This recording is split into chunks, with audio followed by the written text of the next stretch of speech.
Bismillahirrahmanirrahim. Assalamualaikum warahmatullahi wabarakatuh. Perkenalkan, nama saya Anindita Putri Nurhusnanti dari SGD 13 dengan NIM 301018000020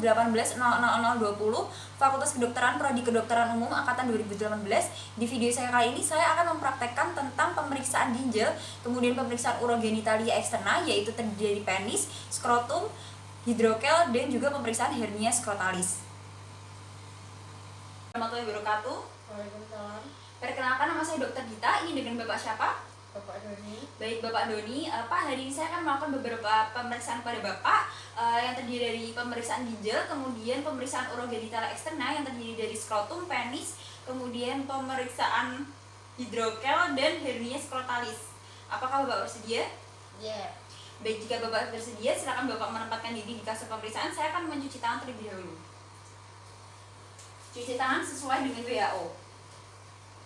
Baik, untuk pertama-tama pasien dalam posisi berbaring atau supine position, kemudian kita lakukan inspeksi, kita amati di bagian sini kita tidak terdapat tanda radang, tidak terdapat tanda-tanda trauma, kemudian tidak terdapat benjolan.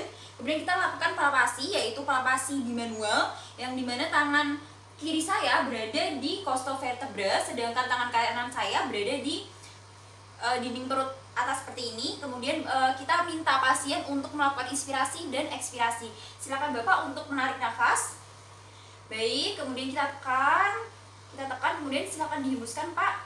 Baik, kita lepas. Kemudian Bapak terdapat nyeri atau tidak ya Pak tadi? Tidak. Baik, pasien tidak merasakan nyeri di pemeriksaan ini. Kemudian untuk tadi konsistensi dan ukurannya juga normal. Kemudian kita selanjutnya melakukan nyeri ketok costovertebral. Silakan Bapak untuk duduk. Baik, pemeriksaan costovertebral ini kita letakkan tangan kiri kita di sebelah sini ya. Dan tangan kanannya ini mengetok. Permisi ya Bapak, kalau sakit bilang ya Pak. Iya. Sakit tidak Pak? Tidak. Baik, kita lakukan di kontralateralnya. Kita ketok menggunakan tangan kanan. Sakit tidak Pak? Tidak. Iya, baik. Untuk pemeriksaan yang tadi palpasi bimanual itu juga dilakukan di kontralateral juga. Kemudian saya akan melakukan perkusi, yaitu di regio costovertebral.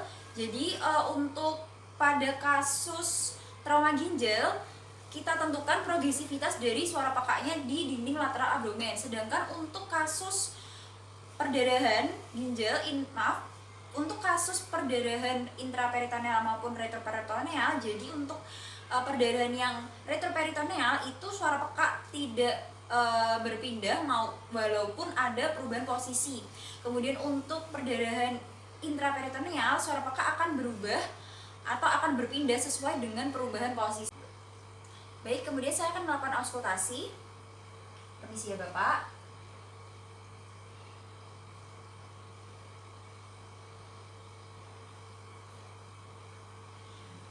Tidak terdapat suara bising.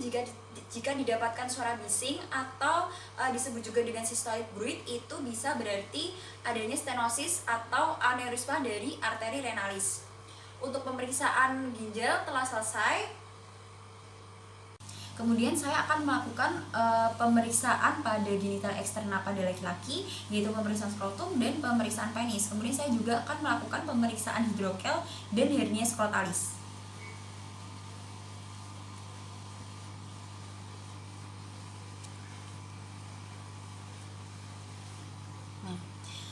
Pertama saya akan melakukan pemeriksaan pada penis ya. Pada penis kita perhatikan dari ujung penis hingga ke pangkal. Kita perhatikan apakah sudah disirkumsisi atau belum. Jika belum disirkumsisi, kita perhatikan dari preputiumnya. Kita perhatikan apakah preputiumnya normal atau tidak. Jadi ada beberapa kelainan, yaitu namanya fimosis dan parafimosis. Ada kelainan fimosis dan parafimosis.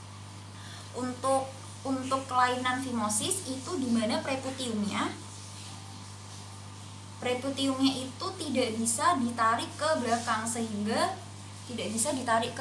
sehingga pada saat buang air kecil itu bisa menggelembung. Untuk tanda klinisnya. Kemudian juga bisa terjadi infeksi di ujung karena preputiumnya menutupi dari meatusnya. Kemudian yang kedua bisa juga parafimosis, di mana parafimosis itu keadaan di mana preputimnya itu sudah ditarik ke belakang tetapi tidak bisa direposisi kembali ke depan. Dan di sini tidak terdapat kelainan tersebut. Jadi normal untuk preputiumnya.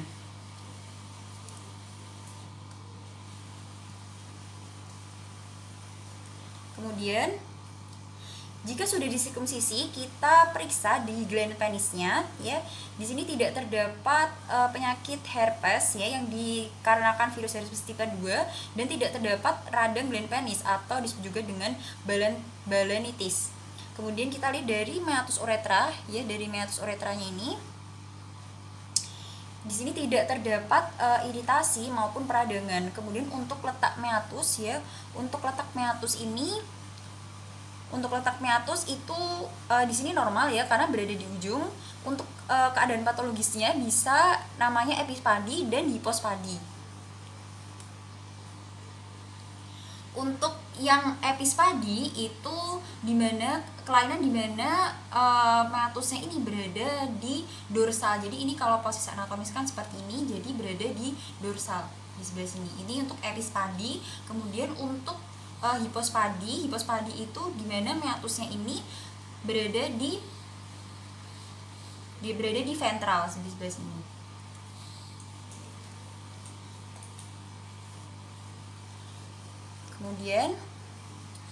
Kemudian kita lakukan palpasi untuk penis ya. Kita raba dari preputium, kemudian dari glans penis dan dari batang penis serta dari uretranya. Ya. Di sini untuk palpasi ya normal, tidak terdapat kelainan. Kemudian kita lakukan pemeriksaan skrotum. Jadi pertama pemeriksaan skrotum itu normalnya yang kanan itu lebih tinggi daripada yang kiri. Kemudian kita lihat di sini tidak terdapat abses, fistel maupun gangren dan tidak terdapat edem. Kemudian kita periksa untuk pembesaran skrotumnya. Di sini terdapat pembesaran skrotum. Yang nanti kita akan periksa apakah ini hernia skrotalis atau hidrokel. Kemudian kita lakukan palpasi. Ya, di sini teraba ada massa. Ya, di sini teraba adanya massa dan kita akan melakukan pemeriksaan selanjutnya. Nah, pemeriksaan selanjutnya ini kita akan yang pertama untuk pemeriksaan hernia skrotalis. Nah, hernia skrotalis ini kita lakukan inspeksi ya, tadi ada benjolan ya, dilipat paha hingga skrotum ya. Kita inspeksi, terdapat benjolan, kemudian untuk warnanya kemerahan yang dimana ini menunjukkan adanya strangulata. Kemudian untuk bentuknya seperti sosis. Nah, kita lakukan palpasi ya. Teraba massa dilipat paha sampai dengan di skrotum. Kemudian untuk perabaannya itu lunak ya sampai dengan kenyal. Kemudian untuk massanya itu terpisah dari testis. Ya, kita raba, kita palpasi. Kemudian untuk pole atas ya, pole atasnya ini tidak teraba. Ya, kemudian kita akan melakukan auskultasi. Di mana jika ini adalah hernia skrotalis itu akan terdengar bising usus. Kenapa? Karena isinya usus. Kita lakukan auskultasi ya. Terdengar adanya bising usus. Kemudian untuk hernia skrotalis itu jika kita periksa diafanoskopinya, kita periksa dengan bantuan tabung seperti ini dan kita angkat dulu seperti ini dan kita lihat ya dari bawah seperti ini senternya. Nah, untuk hernia skrotalis itu diafanoskopinya negatif. Kemudian kita lanjutkan untuk pemeriksaan hidrokel. Jadi untuk pemeriksaan hidrokel kita pertama lakukan inspeksi terlebih dulu. Kita sudah menggunakan handscoon ya, dari awal kita lakukan inspeksi. Tampak benjolan di skrotum ya. Ini tampak benjolan di skrotumnya. Kemudian warnanya juga mengkilat. Bentuknya seperti buah pir ya. Kemudian kita lakukan palpasi. Terdapat massa di skrotumnya. Perabaannya untuk konsistensinya itu lunak. Ya, kemudian teraba massa tapi tidak teraba testisnya. Kemudian untuk pole atasnya ini teraba. Kemudian kita lakukan auskultasi.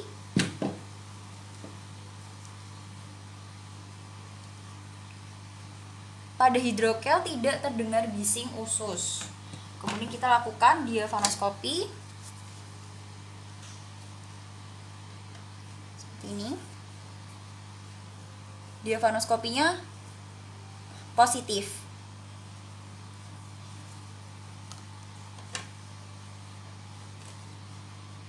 Baik, untuk pemeriksaan pada genital eksterna pada laki-laki yang terdiri penis dan skrotum, juga pemeriksaan hernia skrotalis dan hidrokelnya sudah selesai.